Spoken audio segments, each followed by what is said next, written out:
Hello friends, आज हम आपके लिए भगवान राम और हनुमान जी के बीच युद्ध की कहानी लेकर आए हैं। कृपया ध्यान से सुनें। राम की सौगंध खाकर राम से ही लड़ने चले हनुमान। जाने रोचक कहानी। मर्यादा पुरुषोत्तम भगवान श्री राम के परम भक्त श्री हनुमान जी के बारे में तो सभी जानते हैं। यह भी जानते हैं कि दशरथ नंदन राम हनुमान के हृदय में बसते हैं। लेकिन क्या आपको यह पता है कि एक बार पवन सुत हनुमान श्री राम जी से ही लड़ने पहुंच गए थे। हो सकता है यह पढ़कर आपको हैरानी हो, लेकिन यह सत्य है और इस घटना का जिक्र श्री राम कथा में भी सुनने और पढ़ने को मिलता है। लेकिन इससे भी ज़्यादा हैरान करने वाली बात यह है कि पवन सुत जब श्री राम से लड़ने के लिए तैयार हुए तो उन्होंने सौगंध भी मर्यादा पुरुषोत्तम की ही ली। आइए जानते हैं कि ऐसा क्या हुआ था कि श्री राम के परम भक्त पवन सुत को उनसे युद्ध करना पड़ा। देवर्षि नारद ने दी थी सीख। कथा मिलती है कि एक बार सुमेरु पर्वत पर सभी संतों की सभा का आयोजन हुआ। कैवर्त देश के राज सुकंत भी उसी सभा में सभी संतों का आशीर्वाद लेने जा रहे थे। रास्ते में उन्हें देवर्षि नारद मिले। राजा सुकंत ने उन्हें प्रणाम किया। इस पर श्री नारद जी ने उन्हें आशीर्वाद देकर यात्रा का प्रयोजन पूछा। राजा सुकंत ने उन्हें संत सभा के आयोजन की बात बताई। इस पर नारद मुनि ने कहा, अच्छा है, संतों की सभा में जरूर जाना चाहिए। ऐसा कहकर सुकंत को जाने का आदेश दिया।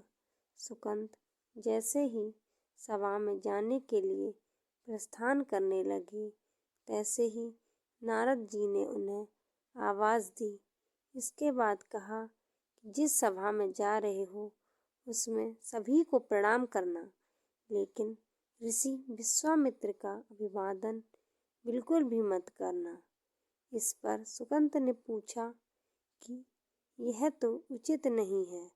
तब श्री नारद जी ने कहा कि तुम भी राजा हो, वह भी पहले राजा ही थे, अब संत हो गए हैं, मत करना प्रणाम।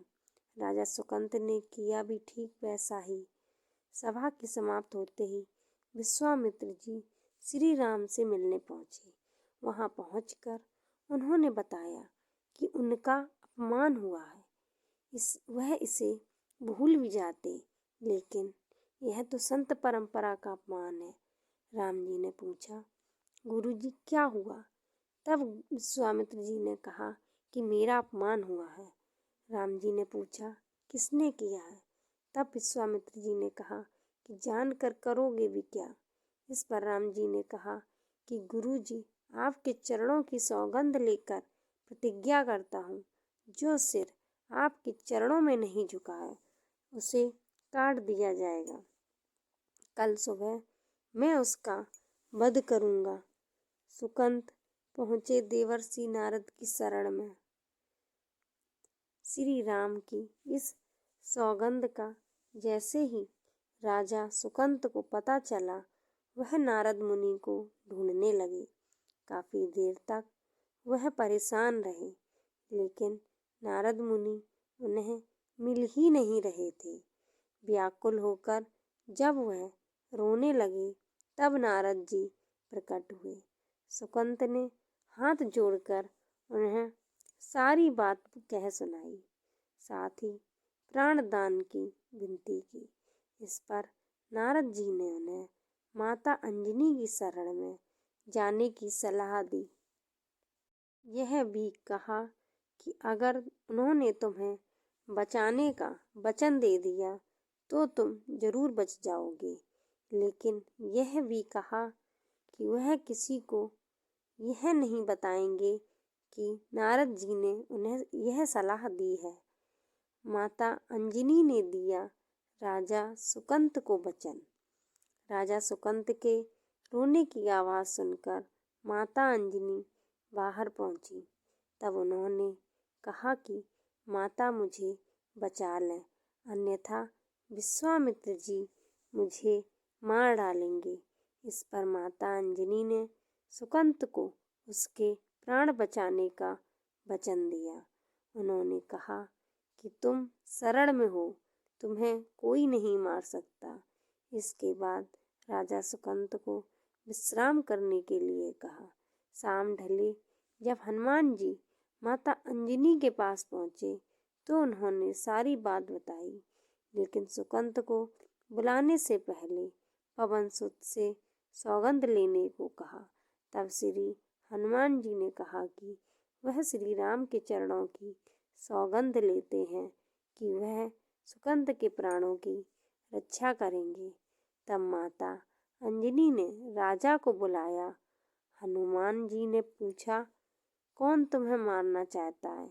तब सुकंत ने बताया कि श्री राम उन्हें मार डालेंगे। इतना सुनते ही माता अंजनी हैरान रह गई।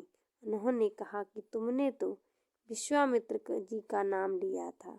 तब राजा ने कहा कि नहीं, वह तो मरवा डालना चाहते हैं, लेकिन मारेंगे तो राम ही। हनुमान जी ने राजा सुकंत को उनकी राजधानी में छोड़ा और श्री राम के दरबार में पहुँचे। वहाँ पहुँचकर उन्होंने राम जी से पूछा कि वह कहाँ जा रहे हैं। तब मर्यादा पुरुषोत्तम ने बताया कि वह राजा सुकंत का वध करने जा रहे हैं। तब हनुमान जी ने कहा, प्रभु उसे मत मारिए। राम जी ने कहा कि वह तो अपने गुरु की सौगंध ले चुके हैं, अब पीछे नहीं हट सकते। हनुमान जी ने कहा, प्रभु मैंने उसके प्राणों की रक्षा के लिए अपने इष्ट देव यानी कि आपकी सौगंध ली है। तब राम जी कहते हैं कि ठीक है, तुम अपना वचन निभाओ, मैं तो उसे मारूंगा। राम जी पहुँचे राजा सुकंत को मारने। देखिए दोस्तों, आगे कैसे बचाते हैं हनुमान जी, आइए जानते हैं। हनुमान जी राजा सुकंत को लेकर पर्वत पर पहुँचे और राम नाम का कीर्तन करने लगे। उधर राम जी राजा सुकंत को मारने के लिए उनकी राजधानी पहुँचे, लेकिन वह नहीं मिले तो वह उन्हें ढूंढते हुए पर्वत पर पहुँचे। वहाँ हनुमान राम मंत्र का जप कर रहे थे। राम जी को देखते ही सुकंत डर गए। उन्होंने कहा कि अब तो राम जी उसे मार ही डालेंगे। वह बार बार हनुमान जी से पूछता कि बच जाएंगे हम। तब उन्होंने कहा कि राम मंत्र का जप करते रहो और निश्चिंत रहो, भगवान राम नाम का पूरा भरोसा रखो। लेकिन वह काफी डरे हुए थे। हनुमान जी ने सुकंत को राम नाम मंत्र के घेरे में बिठा दिया। इसके बाद राम नाम जपने लगे। नाम कीर्तन के आगे विफल होते राम जी के बाण। राम जी ने राजा सुकंत को देखकर जब बाण चलाना शुरू किया तो वह राम नाम के मंत्र के आगे विफल हो जाते।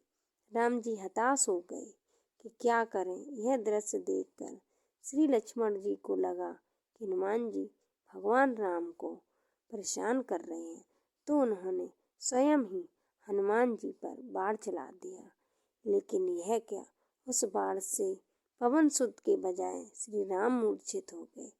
यह देखते ही लक्ष्मण जी दौड़ पड़े और देखते हैं कि बाण तो हनुमान जी पर चलाया था, लेकिन मूर्छित राम जी कैसे हो गए।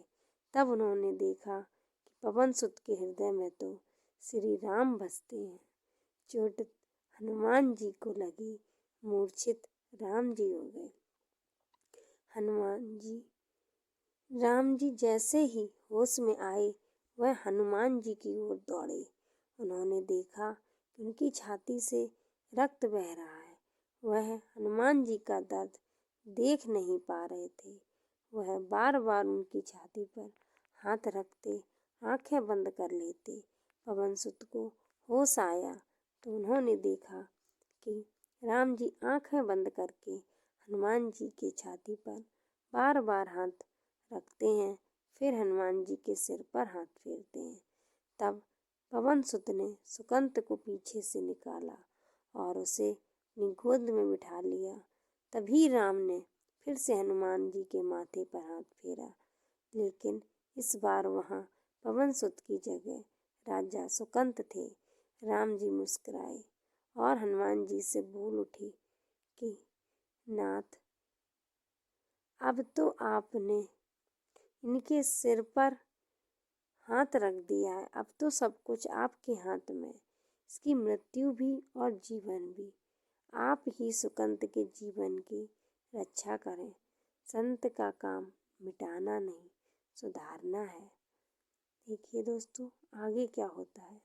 राम जी ने हनुमान जी से कहा कि जिसे तुम अपनी गोद में बिठाए, उसके सिर पर तो मुझे हाथ रखना ही पड़ेगा। लेकिन गुरु जी को क्या जवाब देंगे। तभी हनुमान जी को विश्वामित्र जी सामने से आते दिखाई पड़े। उन्होंने राजा सुकंत से कहा, जाओ, तब प्रणाम नहीं किया तो क्या हुआ, अब कर लो।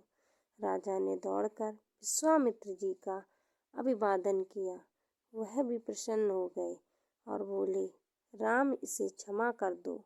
मैंने इसे क्षमा कर दिया, क्योंकि संत का काम मिटाना नहीं बल्कि सुधारना होता है। यह भी सुधर गया है। उन्होंने सुकंत से पूछा कि संत का सम्मान न करने की सलाह तुम्हें किस सुकम कुसंग में मिली। राम से बड़ा राम का नाम है। राजा सुकंत विश्वामित्र जी से कुछ कहते हैं कि इससे पहले नारद मुनि प्रकट हो गए। उन्होंने सारी घटना कह सुनाई।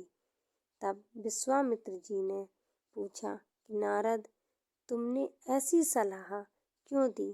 तब नारद जी ने कहा कि अक्सर ही लोग मुझसे पूछते थे कि राम बड़े हैं या राम का नाम बड़ा।